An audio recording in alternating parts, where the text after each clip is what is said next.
que vimos la vez pasada. Y nos hacen un recuerdito de lo que estuvimos mirando la vez pasada. A ver, bueno, pues con Manu estábamos hablando hace unos momentos acerca de eso. Hicimos como un repaso de autoridad y gobierno para como hacer un poco más clara como la relación entre autoría y autoridad, de que el gobierno es aquel que le da la autoridad, como quien lo estableció, quien lo diseñó, y que solamente pues este gobierno puede existir en la autoridad, en la autoría de aquel quien es el autor. Entonces revisamos algunos pasajes acerca de la autoría. Recuerdo una frase que fue: el gobierno está donde está el gobernador, me parece. Sí, entonces estábamos hablando de que la autoridad del gobierno, pues obviamente es lo que Dios establece para nuestras vidas, como en esa relación de lo que Él ha dado como inicio y lo que ha consumado para nosotros, como Él ha dado nuestra vida, nuestra fe y ha puesto como las pautas de todo lo que es pues nuestra vida en gobierno. ¿Y cómo terminamos? ¿Hay algún versículo para mirar? Me acuerdo, perdón, yo también recuerdo que hablamos que en la autoridad había como hay una libertad, ¿cierto? Es como una libertad para Elena. Una libertad para... Una libertad para Elena. Para Elena. Pues que la persona que tiene autoridad tiene la libertad del gobierno también y de decir, de establecer ciertas cosas. O sea, hay un libre albedrío, digámoslo así, para tomar decisiones y que de una u otra forma tiene que ser un ejemplo para que tenga como especie de reino, de seguidores o algo así, ¿no? Así es, así es. La autoridad, nosotros podemos hacer, por eso Pablo decía, ¿no? Todo me es lícito, mas no todo me conviene. Establecimos que el gobierno de Dios es simplemente la obediencia a los mandatos del rey. Dijimos que la frase de Dios está en control está un poco errada, en el sentido de que Dios no controla porque no somos hombres para ser controlados, pero Él está bajo gobierno y como un buen gobernante, Él sabe absolutamente todas las cosas que suceden con sus hijos. ¿Eso quedó claro?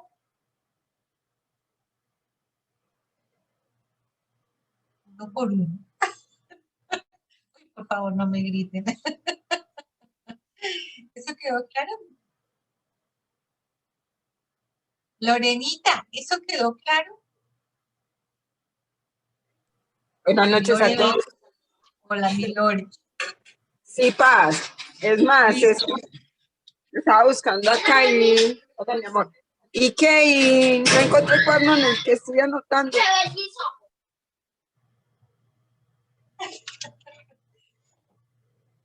Tenemos a nuestros hijos alborotados. Que sí que esas acabaron de llegar y llegaron felices. Qué bueno. ¿Qué decías, mi Lore? Que tenías el cuaderno y estabas anotando y que no lo encontrabas. No lo encontré. No sé si es que Sara se lo llevó, que se puede hacer unas tareas y llevó todos los cuadernos. No sé si se llevó el mío, pero ya llegó. Voy a preguntarle. Pero sí, me quedó muy bien. Ay, disculpa. Está bien, mi Lore. Bueno, en esta noche le damos la bienvenida a Viviana.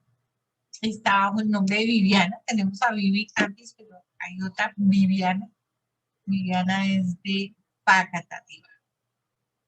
en Cundinamarca.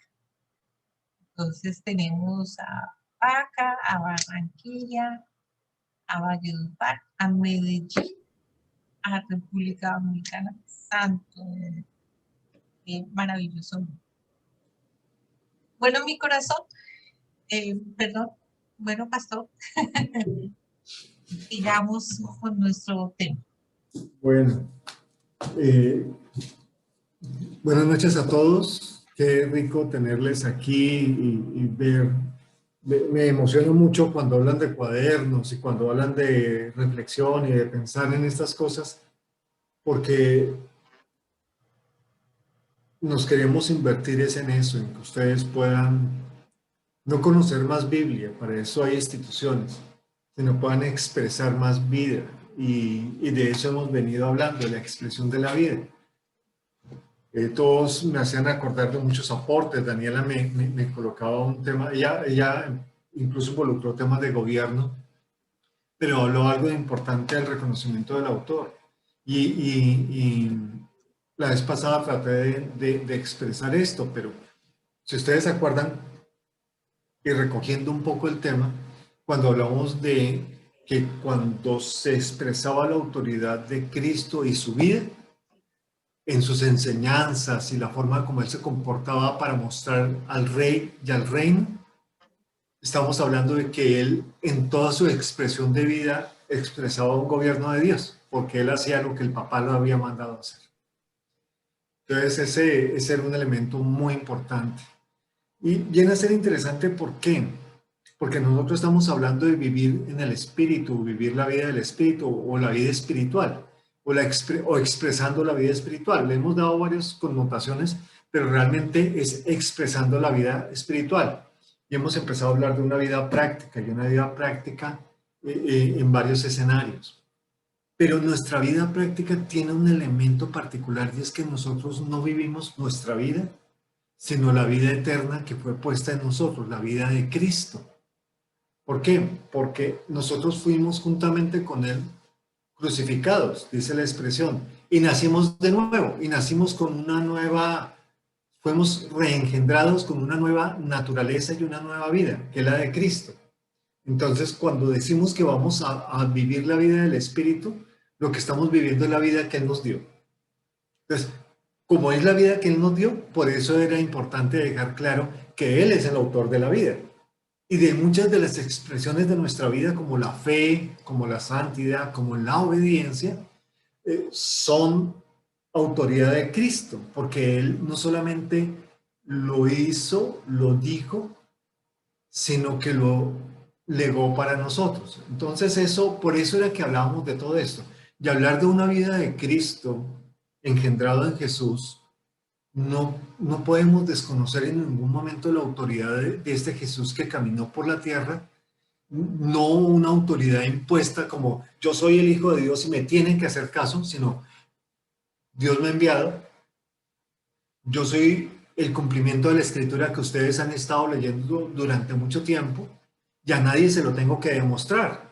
Es una autoridad interesante, no es la autoridad que muestra la placa o que salga la identificación, no, es la autoridad que dice, aquí estoy. Si ustedes logran verme, verán mi autoridad. Si ustedes logran verme, verán el reino. Si ustedes logran verme, verán al Padre.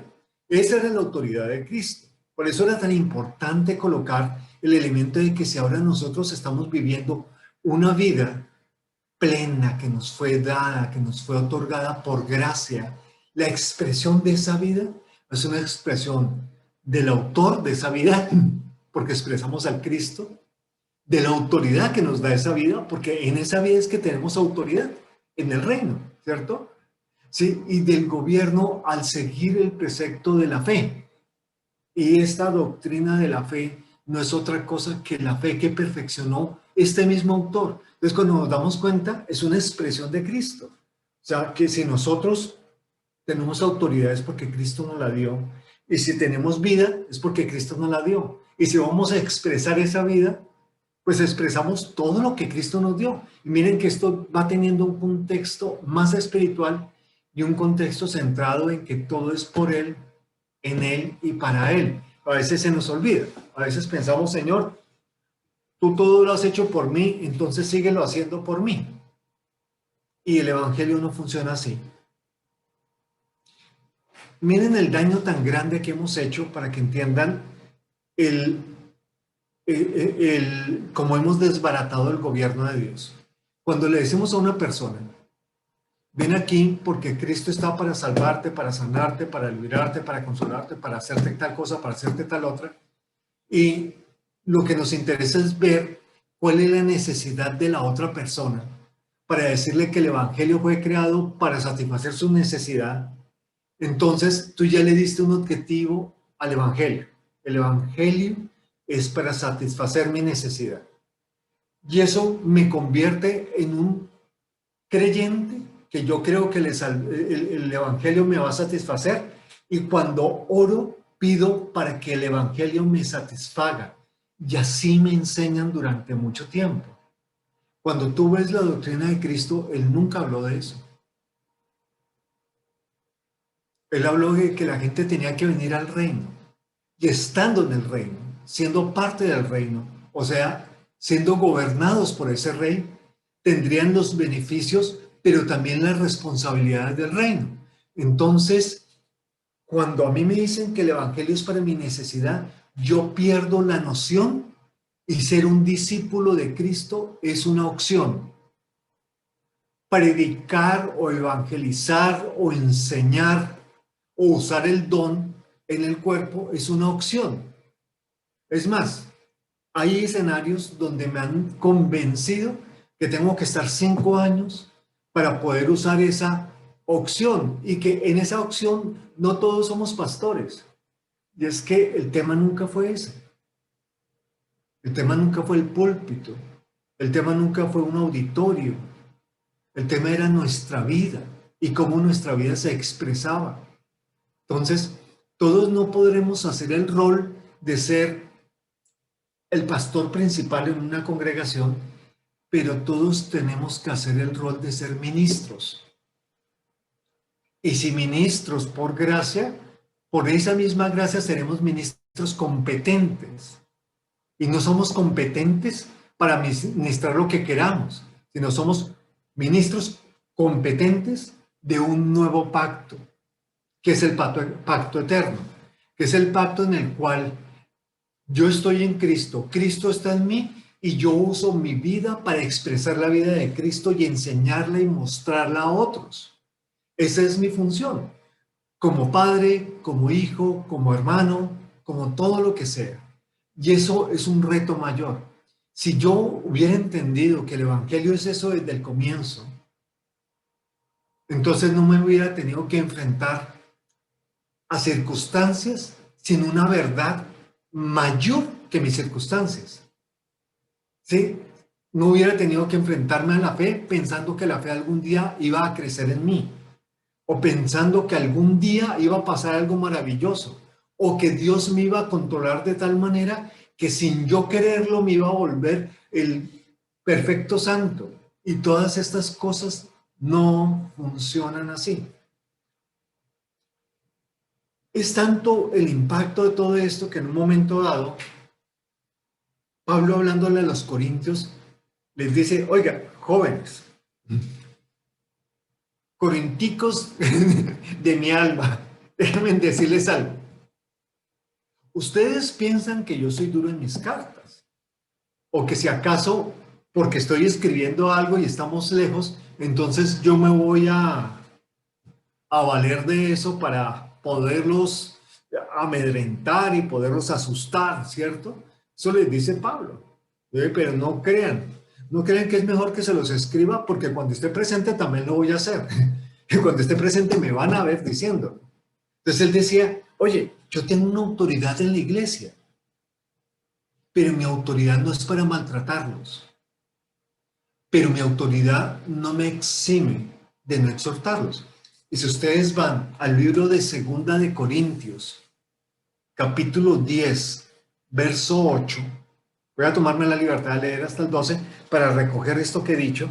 Vamos a ver para qué y cómo era que el apóstol que formaba parte del gobierno, ¿cierto?, de Dios, lo tenía. Entonces, segunda de Corintios, capítulo 10, verso 8. Yo voy a leer hasta el 12, si me permite. Dice así: porque aunque me gloríe algo más todavía de nuestra autoridad, o sea, como algo alarde de mi autoridad, la cual el Señor nos dio para. Entonces, mire la autoridad que nosotros tenemos, ¿para qué es? Nosotros pensamos que tenemos autoridad para regañar a los discípulos que nos da el Señor. No, no, no, no, no.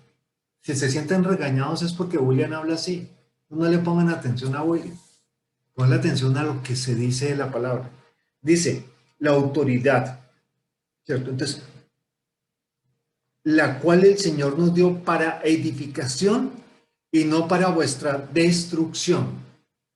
Entonces, la autoridad que nosotros tenemos es para edificar al pueblo, para edificar a los santos. Cuando digo pueblo, estoy hablando de la iglesia, no estoy hablando del pueblo de Israel, estoy hablando de la iglesia, de los santos, donde también puede caber el pueblo de Israel. Eso lo tenemos que tener claro. El pueblo de Israel puede ser parte de la iglesia, pero todo lo que se gestó de la iglesia que engendró Cristo y como levantó a algunos mayores y más fuertes en la fe, fue para que pudieran ser accionados también. Sí, como participantes nosotros ministros de la obra de Cristo, participantes de lo que Dios hace. Y sigue el apóstol, ¿no? Para que no parezca como que os quiero amedrentar por cartas, porque a la verdad, dicen, las cartas son duras y fuertes, mas la presencia corporal débil y la palabra menospreciable. Eso tenga en cuenta tal persona. Yo creo que Pablo sabía que él estaba hablando, pero no quiso dar el nombre. Tenga en cuenta tal persona, como que dice el que le caiga el guante, que así como somos en la palabra por cartas, estando ausentes, lo seremos también en hecho, estando presentes. Porque no nos atrevemos a contarnos ni a compararnos con algunos que se alaban a sí mismos, pero ellos, midiéndose a sí mismos por sí mismos y comparándose consigo mismos, no son juiciosos. A mí y a mi esposa nos molesta mucho porque le decimos a la gente, oye, se porta juicioso. Y nos dicen, yo no había encontrado en la escritura un sitio donde dijera eso y me topé con esto y está diciendo no son juiciosos.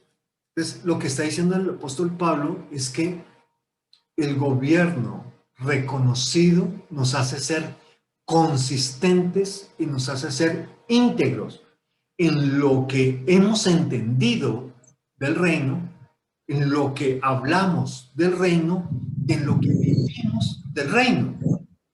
No somos unos en un escenario y otros en otro escenario, porque eso nos lleva a no ser juiciosos, y no voy a entrar a definir juiciosos. Pero, No, no estoy calladita. ¿Ves cómo está? Entonces, no le arreglo la blusa porque tengo que ir al centro a comprar en el ácido. bueno, por ahí entonces estamos viendo cómo una expresión del gobierno del Pablo era ese. Oigan, si vamos a tratar los asuntos de Cristo, seamos consistentes. Es lo que está diciendo él, y él ponía su vida. De hecho, él estaba exponiendo su vida ministerial para poder tener el fundamento de decirle a ellos los que le ibas a decir a los corintios. Pero nos interesa entender esa parte del gobierno.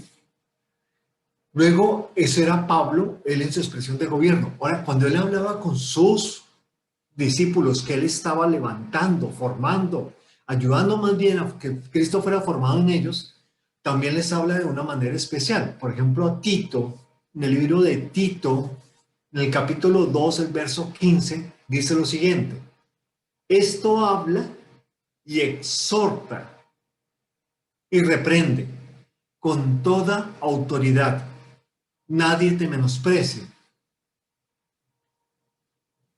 Entonces, ¿qué es esto? ¿De qué está hablando el apóstol Pablo? Pablo lo que le está diciendo a Tito es, oye, en el asunto de la sana doctrina, ¿cierto? Para que tú le hables a la iglesia de la sana doctrina. Y él empieza a decirle cómo esa sana doctrina, me ubico yo también en Tito, para no estar en desventaja, cómo esa sana doctrina, porque lo mejor es revisar nuevamente la escritura. Tito 2:15. Entonces, él viene hablándole a Tito sobre la sana doctrina y cómo enseñarla.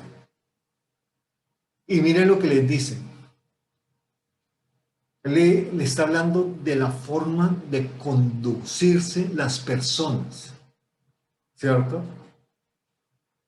Y llama a que se comporten de manera moderada. Pero antes de decirle a Tito que esto habla y exhorta y reprende con toda autoridad y que nadie te menosprecie, le dice, versículo 7 del mismo capítulo 2 de Tito, presentándote tú en todo como ejemplo de buenas obras, en la enseñanza mostrando integridad, seriedad, palabra sana e irreprochable, ya estoy en el verso 8, de modo que el adversario se avergüence y no tenga nada malo que decir de vosotros. Entonces, mira que es un consejo apostólico. Consejo apostólico no es escuchen esto y vayan y enseñen. El consejo apostólico es vive lo que te enseño. Vive lo que te enseña el Espíritu Santo. Vive lo que tú encuentras en la palabra. Y cuando lo vivas y seas ejemplo, ahí sí ve y habla de esas cosas y exhorta y reprende. ¿Por qué? Porque no hay nada más bonito que tú empezar a hablar de una palabra que estás viviendo y en la cual tienes toda autoridad y sabes que en eso que se enseña hay gobierno de Dios y no solamente academia eclesial o academia teológica, porque cualquier teólogo entendido podría hablar de eso. Yo iba y recogí enseguida. Pero no entonces no me venían a decir aquí, sino que iban allá donde los celadores y venía el celador.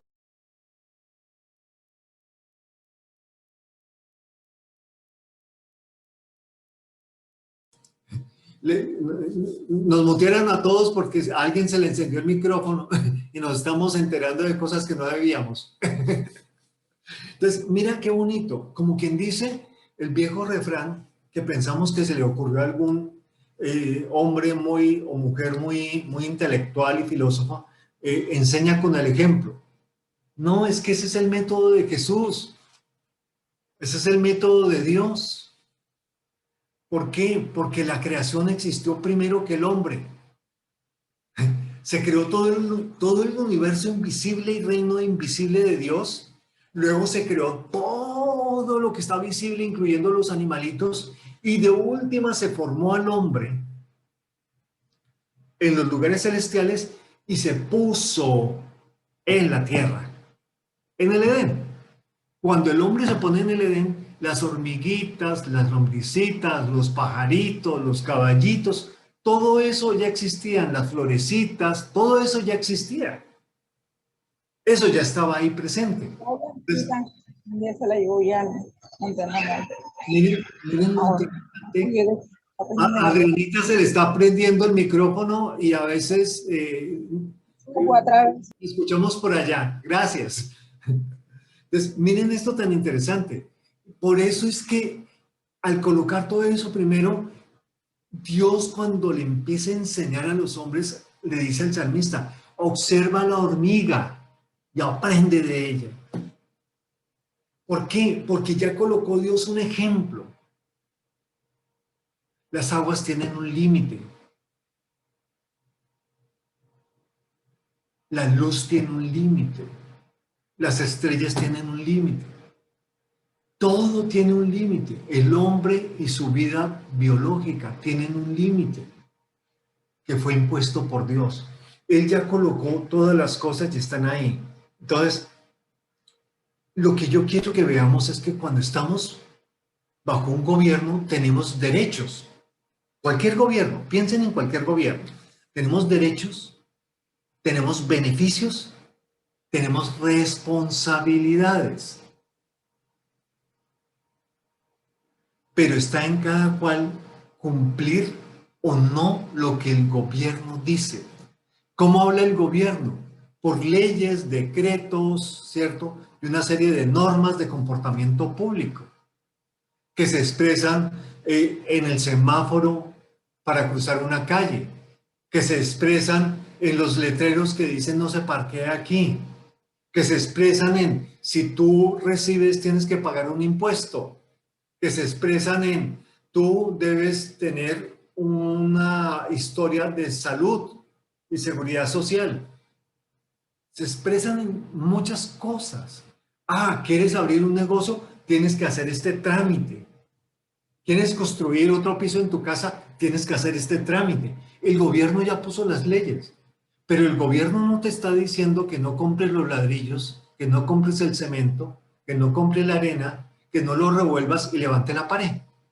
Te está diciendo hay una ley para que tú puedas construir bajo la ley, bajo este gobierno, y tú decides cumplirla. Pero si tú haces esa edificación y algún día viene el gobierno y te dice, muéstrame el permiso para hacerla, y tú no lo tienes, vas a tener serios problemas. El gobierno te va a decir, usted deja de ser dominicano, o deja de ser colombiano, o deja de ser qué sé yo. No, el gobierno no te va a hacer perder tu ciudadanía, pero es probable que pierdas tu libertad, es probable que pierdas tus bienes, es probable que pierdas la obra que tú construiste en tus propias fuerzas, bajo tu propia ley, bajo tus propias condiciones, bajo tus propios pensamientos, en tu propia voluntad. Vamos entendiendo este asunto de ver el alma bajo el gobierno de Dios.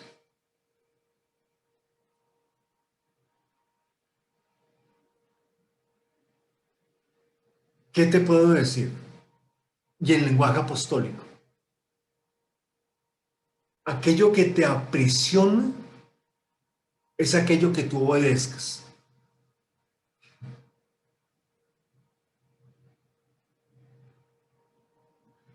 O te lo digo de otra manera, tu prisión es lo que tú obedeces.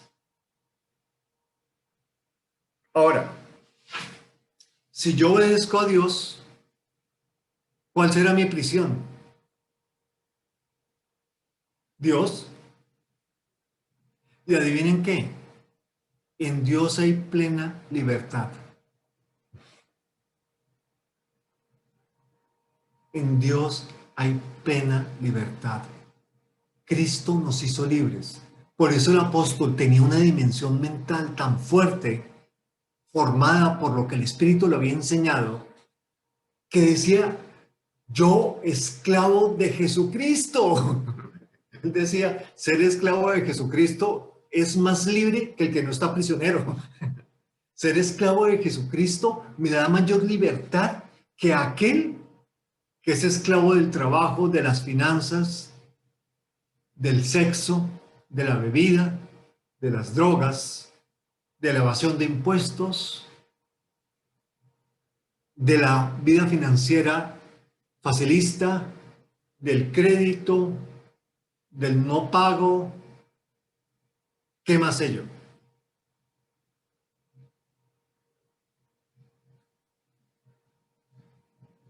Así es de que si Cristo es la libertad y la vida misma, yo escojo ser prisionero de Cristo. Y por ende, que me enseñe para ver si algún día obedezco como debe ser. Así es cierto, como decía mi abuelo, a ver si obedecemos como Dios manda, ¿cierto? Entonces, tenemos que entender que lo que nos lleva a las prisiones manifiestas de depresión, autoconmiseración, insatisfacción, ¿cierto? Todo lo que nos lleva a eso no es otra cosa que los sistemas, las tradiciones, los deseos, los pareceres que afectan mi entorno y aquellos que yo decido obedecer. ¿Qué es lo interesante? Que todo eso se gestiona en mi alma. Y la buena nueva es que Dios nos quiere perfeccionar y salvar de estas cosas. Por eso Él está transformando nuestra alma, por eso Él nos está salvando, para que yo también pueda ser una expresión de lo que Dios está formando y pueda en Dios no solo tener toda esta autoridad, sino que también ser la mayor expresión de gobierno, ¿cierto? ¿Por qué? Porque es que el gobierno de Dios es un gobierno universal, no es el gobierno de los israelitas, no, ni es el gobierno del tercer mundo, ni de las potencias mundiales, porque esos gobiernos saben que son del César y que son sistemas corruptos. El gobierno de él es el gobierno que está sobre la vida, sobre la creación, sobre el universo. Es un gobierno de una estatura y dimensión mayores. Entonces, si en él tenemos toda autoridad y en él está la mayor expresión de gobierno que se involucra por su carácter universal y no siendo parte de ningún sistema terrestre de gobierno, esos son asuntos del César, como les digo, pero en todo hace parte el gobierno de nuestros asuntos domésticos, el gobierno de nuestros pensamientos, el gobierno de nuestras emociones, el gobierno de lo que aprendemos, lo que desechamos, el gobierno de lo que hacemos, el gobierno de cómo vivimos. Es un gobierno mayor que el otro gobierno. Y tenemos un precedente muy interesante, que este gobierno siempre nos observa.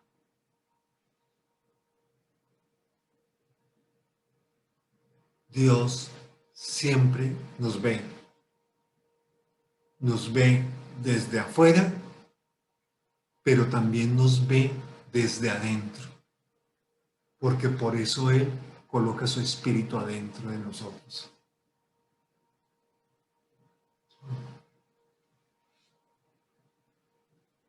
En ese escenario quiero leerles lo que dice Colosenses 3:15.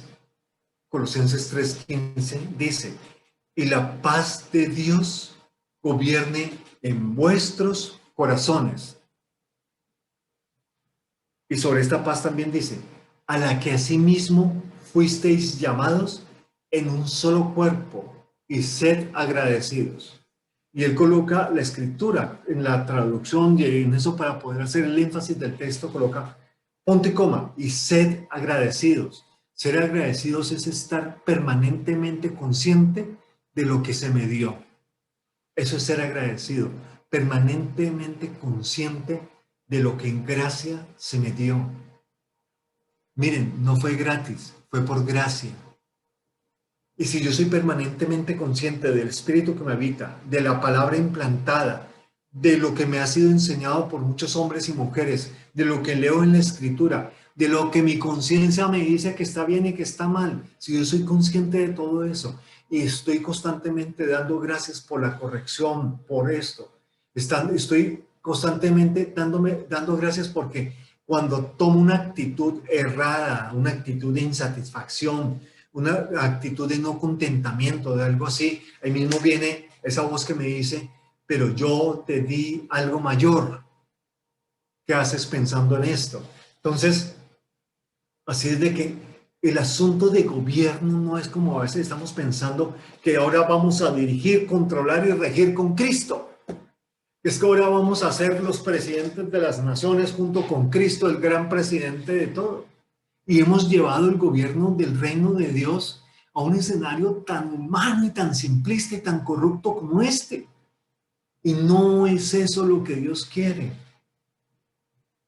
Él está diciendo que la paz de Dios gobierne en vuestros corazones.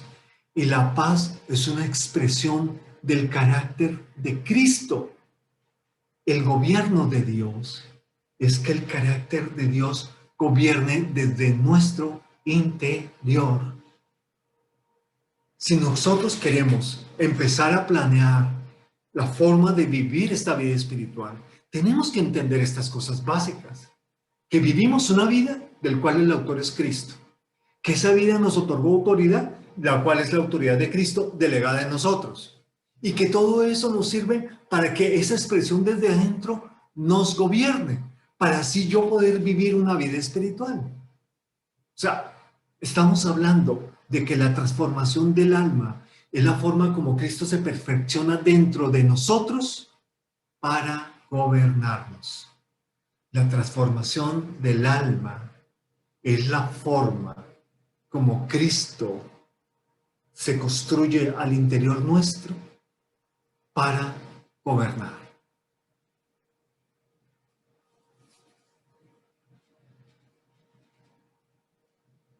Nuevamente, Repite la frase. Sí. A ver si me lo vuelvo a inventar. La transformación del alma la forma como Cristo es la forma como Cristo se incrementa en nuestro interior para ser gobernados. Esas no las tengo escritas, van saliendo aquí. Entonces vamos a tratar de tenerla ahí. Y de pronto si alguien la construye de una forma más bonita, quedaría chévere. Bueno, pero déjenme contarles algo más. Cuando se dice que Cristo gobierne, y no les voy a hablar de la palabra en griego, pero quiero que entiendan el significado de esa palabra. Esa palabra significa actuar como árbitro. Miren hasta dónde hemos llevado de mala expresión, y eso te da paz o no te da paz. O sea, no está tan mal expresado en el fondo. Pero ¿qué es lo que está diciendo? Lo que está diciendo es que ese carácter de Dios me va a servir para tomar una decisión de acuerdo a ese carácter de lo que debo hacer. Pero miren que yo tomo la decisión. Dios no la toma por mí. La expresión o el término de gobierne utilizado en el texto de Colosenses 3:15 hacía referencia en el idioma original a actuar como árbitro. O sea, gobierne era un árbitro que intervenía en los asuntos para dirimirlos, para saber qué era lo que había que hacer. Algo muy parecido a lo que hacía el rey, muy parecido a lo que hacía el juez. Actores de gobierno. Lo que hacía Moisés. Venía el pueblo a ser juzgado, que le dijera si sí o si no. Lo que hacían los reyes, ¿se acuerdan de la famosa historia de Salomón? Este hijo, ella dice que es mío y la otra dice que es mío. ¿De quién es? No, pártanlo por la mitad y cada una se lleva un pedazo. La que dijo no, déjenlo vivo, expresó un corazón de tomar una decisión de que su hijo viviera. La otra no le importaba, porque al fin y al cabo no lo había parido. Las decisiones son como bebés que yo doy a luz.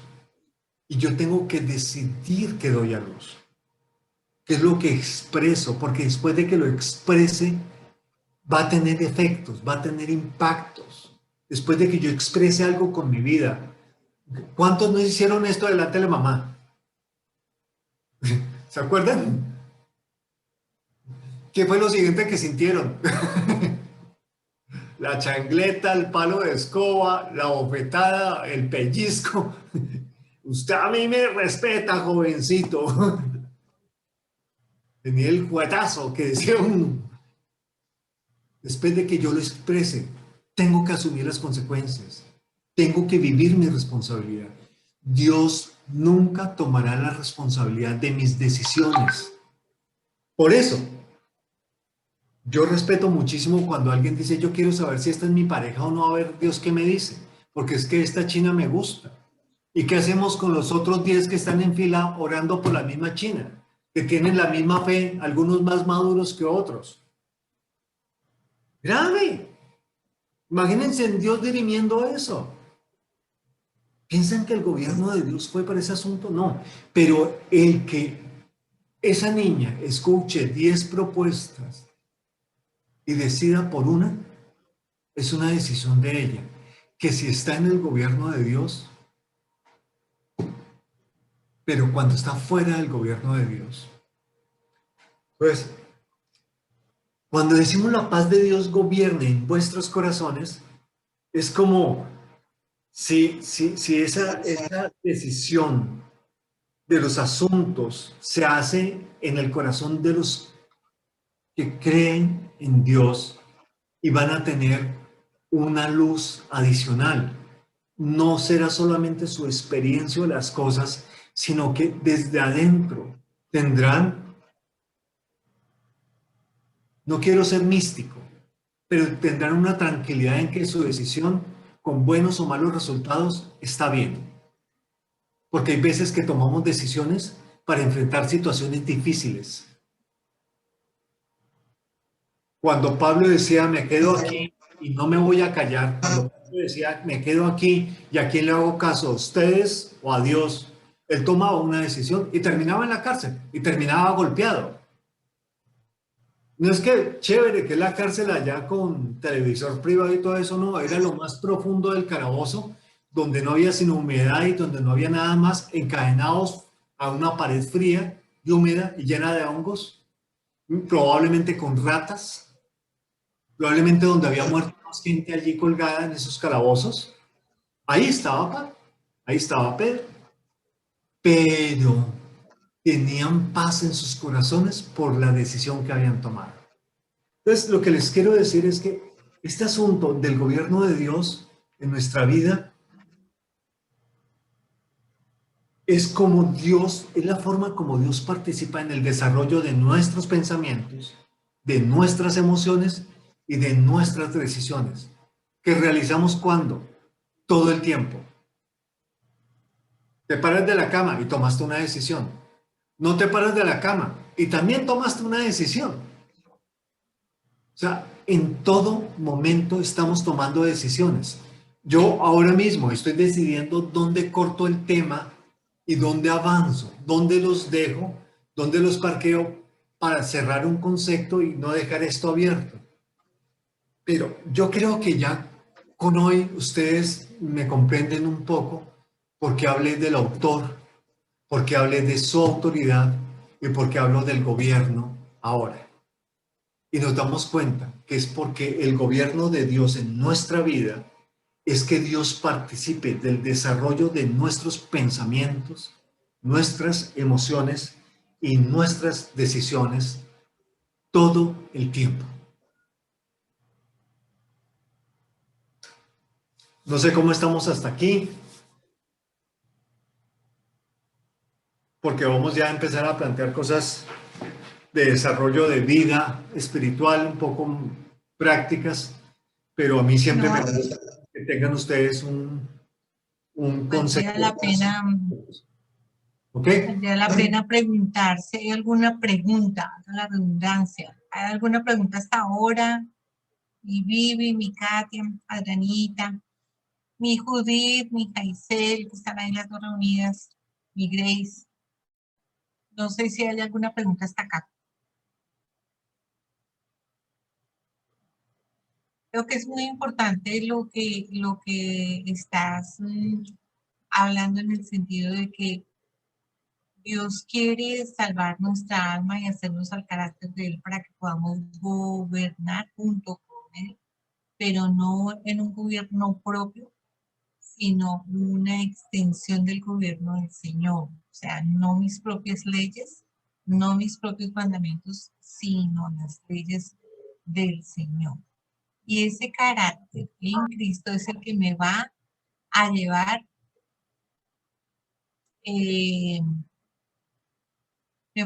a tomar decisiones. Ay, mi Katy, lo siento, dice Katy, yo tengo muchos problemas de conexión, Katy y Vivi. Ok, esperamos que lo puedan volver a escuchar y si tienen alguna pregunta, pues ustedes saben que lo que estamos acá es para contestar. ¿Vas a decir algo, Jaisel? Así de mal. No, no, señora. Ok, listo. Entonces prendamos la camarita, nos tomamos una fotico antes de irnos y damos, creo yo, por terminado el tema de hoy. Gracias, Adrianita. Gracias, mi baby.